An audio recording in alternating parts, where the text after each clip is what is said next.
పిల్లలు లేని వాళ్ళ దగ్గరకు పోయి పిల్లల గురించి ఎందుకు మాట్లాడతారబ్బా? నాకు అర్థం కాదు. ఇంకా పిల్లల్ని కనలేదా? ఇంకా ప్లానింగ్ చేసుకోవట్లేదా? హెల్త్ ఇష్యూస్ ఉన్నాయా? చూయించుకున్నారా? ఇప్పుడు కాకపోతే ఇంకెప్పుడు? ఇప్పటికే లేట్ అయింది కదా. ఎందుకు మీకు? అది వాళ్ళ పర్సనల్ మ్యాటర్. అది మీతో డిస్కస్ చేయాలనిపిస్తే వాళ్ళే వచ్చి మీతో డిస్కస్ చేస్తారు. ఊరికే వెళ్ళి ఇరిటేట్ చేయకండి వాళ్ళని. ఫ్యామిలీ ఇష్యూస్ వల్లనో, హెల్త్ ఇష్యూస్ వల్లనో, ఫైనాన్షియల్ ఇష్యూస్ వల్లనో, ఫ్యూచర్ గోల్స్ ఉండడం వల్లనో, ఏదో ఒక రీజన్ వల్ల పిల్లల్ని తర్వాత కందాం అనుకున్నారు వాళ్ళు. మీకేంటి ప్రాబ్లం?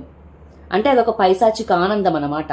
పిల్లలు లేని వాళ్ళ దగ్గరకు పోయి పిల్లల గురించి మాట్లాడాలి, ఉద్యోగం లేని దగ్గరకు పోయి ఉద్యోగం గురించి మాట్లాడాలి. అదేం సాటిస్ఫాక్షను, అదేం సైకోయిజము, అదేం సాడిజం మీకు?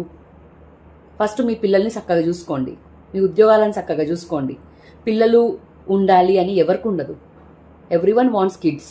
వాళ్ళు ఆల్రెడీ చాలా ఫేస్ చేస్తున్నారు. ఇంట్లో ప్రెషర్స్ చాలా ఉన్నాయి వాళ్ళకి. ఇప్పుడు సొసైటీ నుంచి కూడా ప్రెషర్స్ వస్తే ఏడిపోతారు వాళ్ళు. ఎందుకు మీకు ఇవన్నీ?